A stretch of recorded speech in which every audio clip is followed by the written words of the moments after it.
Hello everyone, I'm Brian. Today I'm reacting to the dangers of Sadhguru exclusive Chakra, occult mysticism, Adiyogi.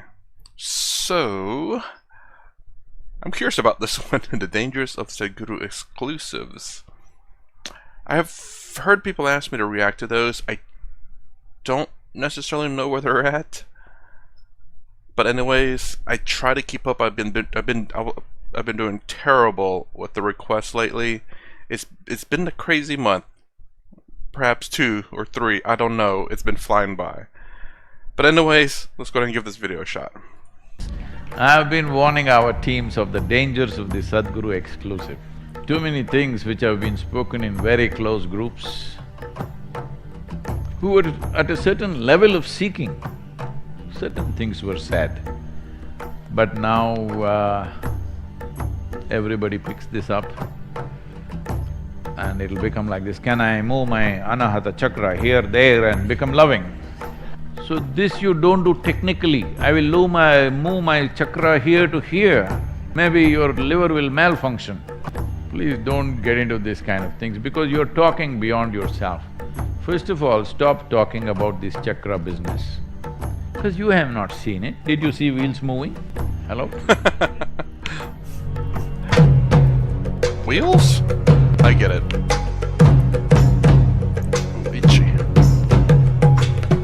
This question is from Aditya in Bengaluru.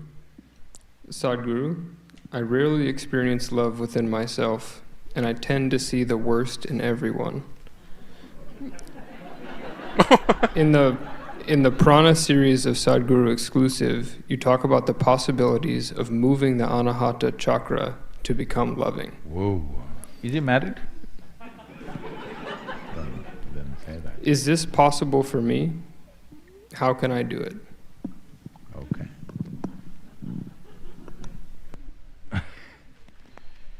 So,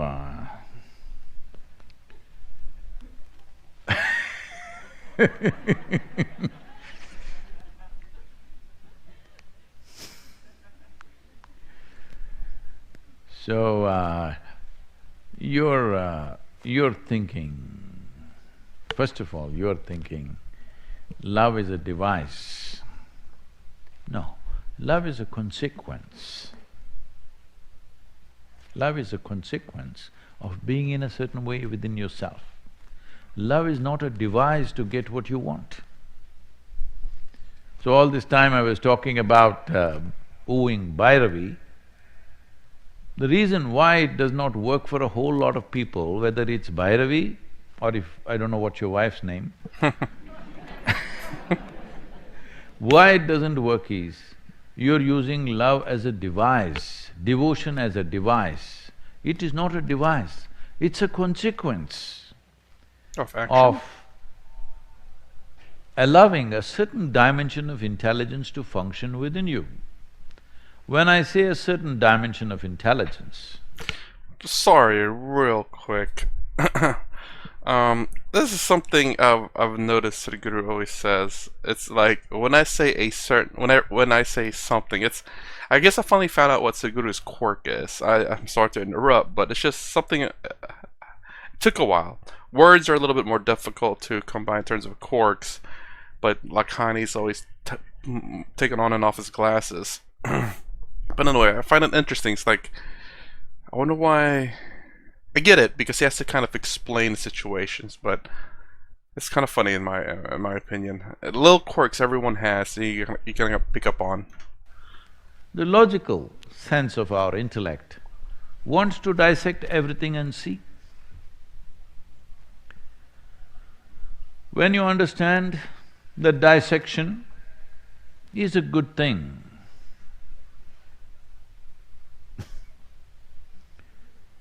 when it comes to physical nature, but dissection is a no good thing when it comes to other dimensions of life. When I say other dimensions of life, Sorry. immediately there are textbook science people, textbook scientists who immediately say, what other dimension, what are you talking about, you're talking superstition. Right now I'm being accused by a group in India who think they're rationalists, no rationale about their existence, but they think I'm superstitious. Well, because if you try to open up any dimension which is not within the framework of their logic, not even entire logic, not within the framework of their crude, silly little logic, they think it's superstitious. I mean, I get it, you should be suspicious of anyone telling you anything. Sadhguru himself says it not to believe. So if you don't believe in something, you're suspicious of something, I believe. So you either believe it as because you have some facts to it, or you believe it without any facts, but it's a belief nonetheless. Or you're suspicious of it. Or if it doesn't exist at all in your mind, then it doesn't exist at all. You cannot believe it nor be suspicious of it. So I'd say it's fair enough to be suspicious of it and to test it out, but I have a feeling Sadhguru is probably going to say that they're going a bit extreme in it, which is very possible, where they just don't want to do anything with it. It's just they don't believe it at all, so they're just going to say, nope, doesn't exist, doesn't work, nah. Well, your existence itself is superstitious because no instrument or there is no proof that you are actually alive. Hello? No, my heart is beating, my blood is flowing. All these things can be done by machines these days. We can make your heart beat, blood flow, even neuronal activity, all these things can be stimulated in many different ways and still you may not be alive. You know the famous Chang Shu story of him saying, I had a dream and being very worried. Why worried means, in my dream I was a butterfly and it was very real. I sat on the flower, I smelled it, I tasted it, it was all real. Now I'm sitting here. Now the question is, am I Chang Shu dreaming to be a butterfly, or am I a butterfly dreaming to be Chang Shu? For this argument, for me, I would say, why does it even matter at that point? When you're Chang Shu when you're Chang Shu, play as Chang Shu. When you're a butterfly, play as a butterfly. Play your role. Is that karma? Or, what's the word? Karma? Oh my gosh, it's, I can't remember the word, but it's essentially you play your role. Dharma. That's, I believe, the word I'm looking for, dharma. Essentially play your role. I mean, if you are who you are, just play your role. Don't even, I won't say don't question it, but you questioning whether you exist or who you are and whatnot is, I won't say irrelevant, but you questioning whether your actions are real or not is just putting a lot of stress or anxiety on you. Except, and I know this is kind of contradictory to Advaita Vedanta in terms of finding your true self, but I will say this, you questioning whether you're Chang Shu or a butterfly is definitely not the way to go to finding your true self. I will say in either one of those situations, play who you are, and then seek the truth. And I guess that is kind of the method. When you're a butterfly, meditate and trying to find your inner self, your true self. When you're Chang Shu, do the same thing. But I'll say, this kind of goes to the discussion I had with a friend about, I talked about this a little bit some time ago, where he believes everything is subjective. And the interesting part is that I made a counter argument saying, no, there is an objective reality. And what I mean by objective, I'll translate it in terms of how I speak here, absolute reality. So, for example, this all could be a computer simulation that we're in right now. And this could be the 84th simulation, trying to figure out the perfect outcome. But the underlying reality is that this is a simulation run by a computer. Or whatever it may be, a simulation from a computer, a dream of a god, dream of even just a regular person, just something. There's an underlying reality that's creating this existence. And that plays into very much of Advaita Vedanta, as in the, I won't say supreme being, I like to say pure consciousness. Let's put it that way, Brahman.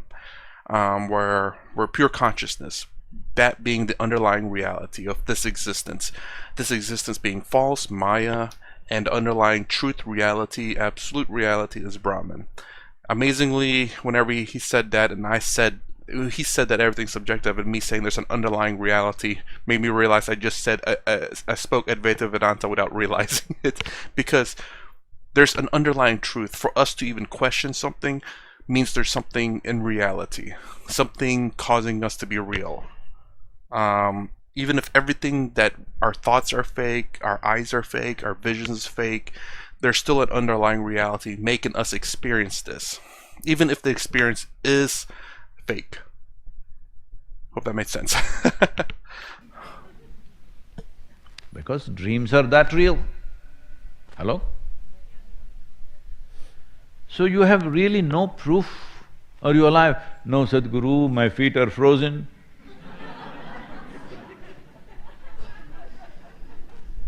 You just have to wait till it gets to the head.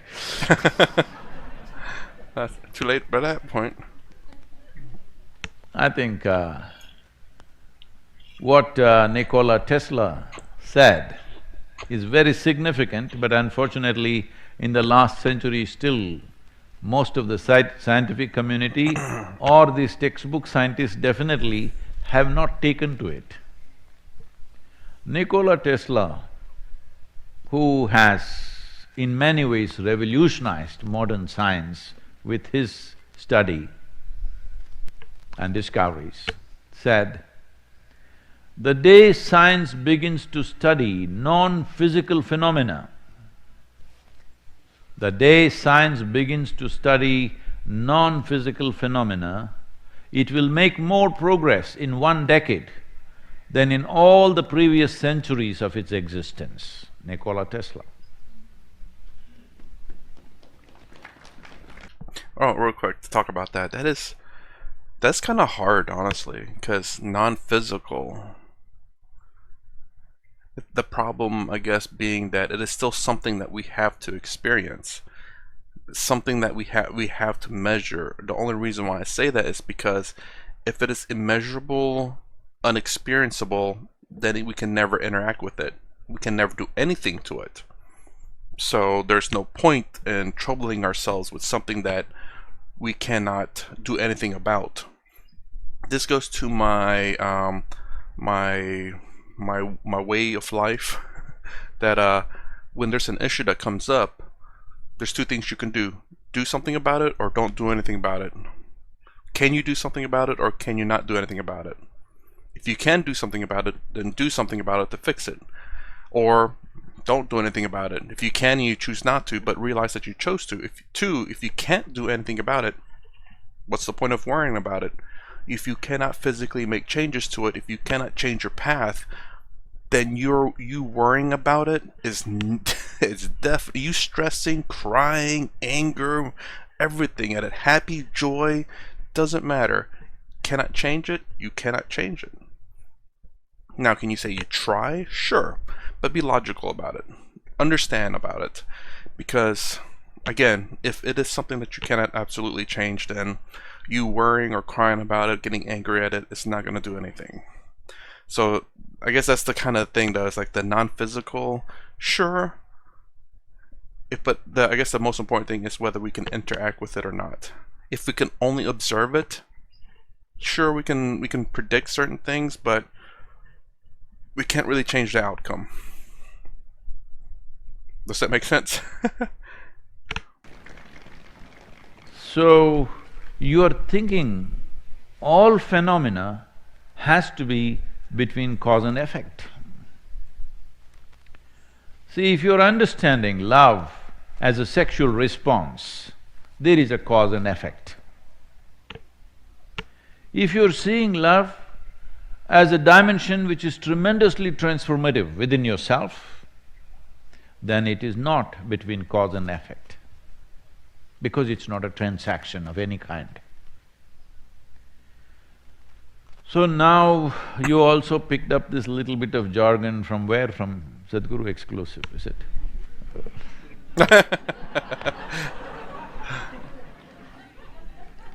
I've been warning our teams of the dangers of the Sadhguru exclusive. Too many things which have been spoken in very close groups, who were at a certain level of seeking, certain things were said. But now everybody picks this up and it'll become like this, can I move my anahata chakra here, there and become loving? Wheel alignment, you know.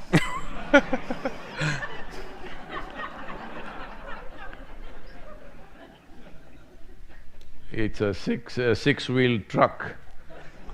Align it, love will overflow.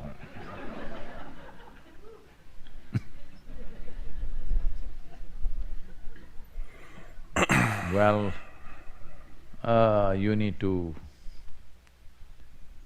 you must feel love.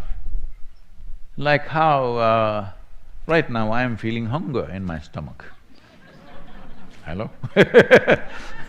They must become pangs which cannot be satisfied by anything. Pangs? What? Because it cannot be. Because the beauty of love is in its pangs. No, but where is the fulfillment? No, it's not a transaction to fulfill.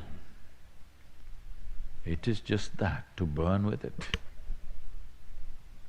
As it burns deeper and deeper,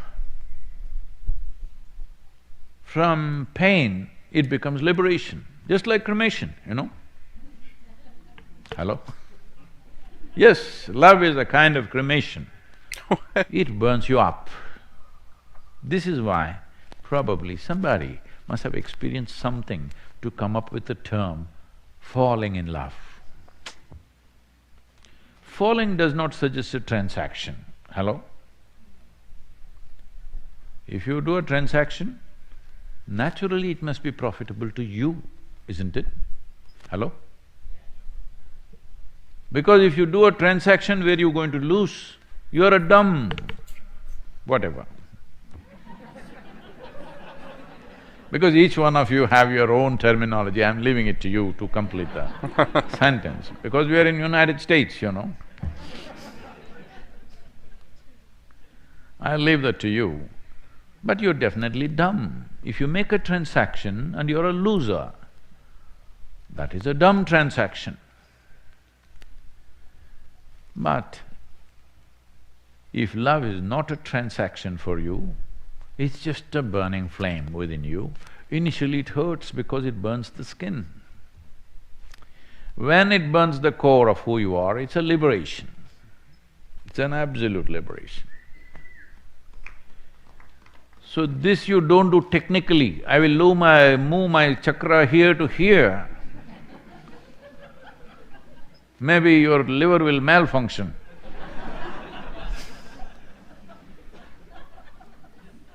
Please don't get into this kind of things because you're talking beyond yourself. First of all, stop talking about this chakra business, because you have not seen it. Did you see wheels moving? Hello? Somebody has talked about it from a certain dimension of experience. You don't repeat the same words, life will cut you down, because now because lot of these kind of letters and comments keep coming to me. Sadhguru, I think my chakra, my anahata chakra is doing this, my swadhisthana is doing this, my vishuddhi is doing that. What do I do? In Atlanta, there are wheel alignment centers. They'll align your wheels. Car like wheels? that. First of all, it is not at all in the context of how the popular books have talked about it. I think this question is coming from the prana video, all right? It is not the way you think. The human energy system, you're looking at it like how you're looking at physical or physiological aspects of who you are. Okay, my kidneys are here, my heart is here, my brain, I don't know. So can I become intelligent by moving my this chakra here? No. Do one thing, whoever you are, Bangalore, very tech. You know, it's a technological question. Can I move my chakra here and become loving? Well, this is not that kind of technology. Yes, it is technology, but not that kind. You don't worry about the chakras.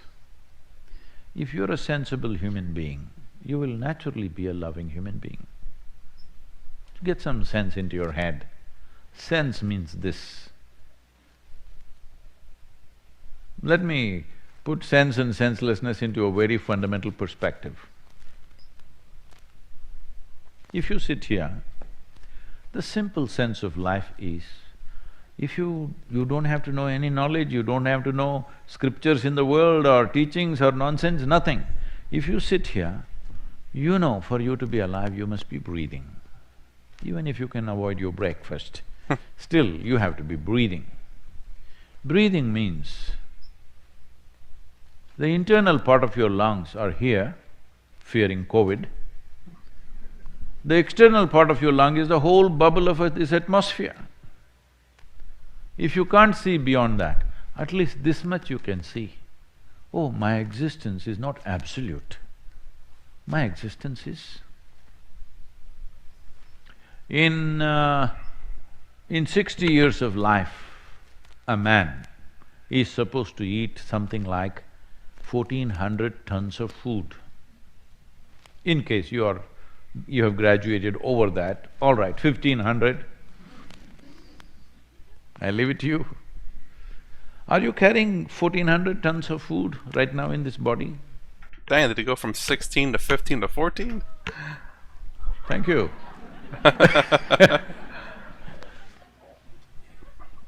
If you did, you would be a truck by now.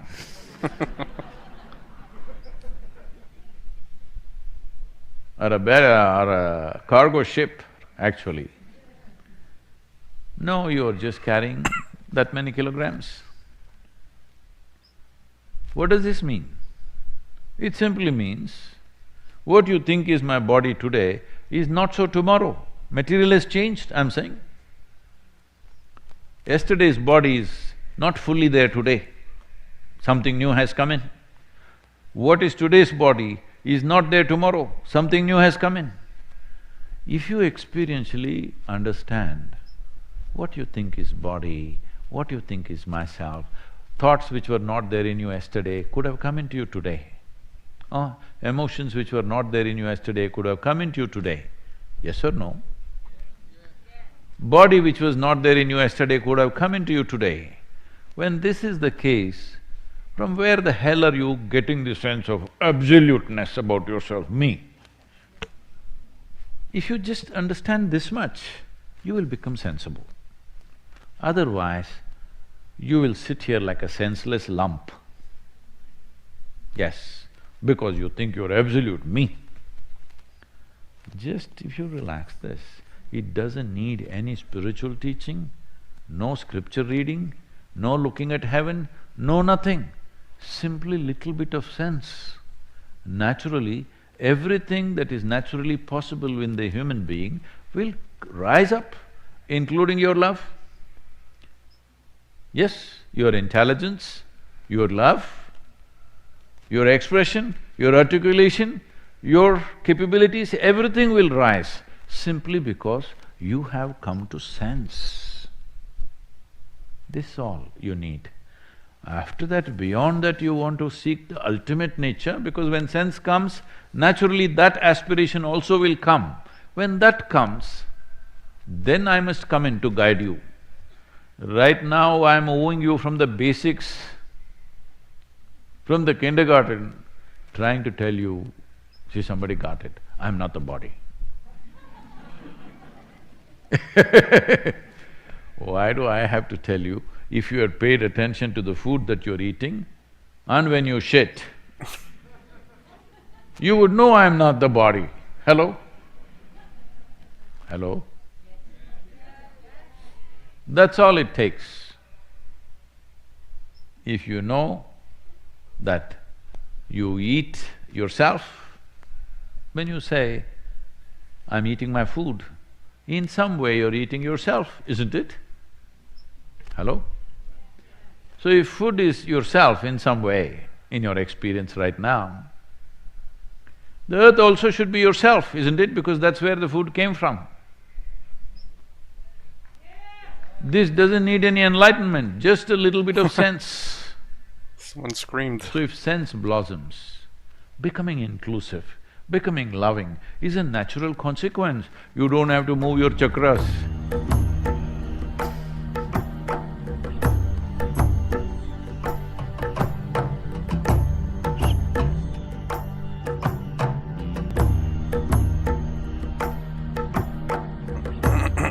Okay. Well, I guess I was expecting a little bit more in terms of a little bit more information about Sadhguru's exclusives. So I see that it's strictly an online thing that you have to register for. I think I saw it pop up on the bottom there. And talking about how these people are, guess they're going to the exclusives and not really knowing what to do necessarily.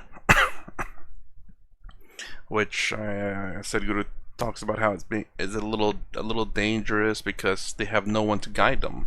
They have no guru to guide them, especially in particular whatever exclusives there happens to be, depending on the chakras and the yogas that they follow.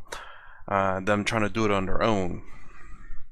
Kind of like Kundalini, I believe, with Swami Tadamananda. His guru was against it, but Swami Tadamananda decided to try it out anyway. And I did a reaction video to that, and if you want to watch it, I guess you have to look for it. Or go to Swami Tadamananda's and check it out over there. I was hoping you give a little bit more information as to why they're dangers, but again, it's probably because you're messing with things that you don't understand or know, and you have no one there to guide you.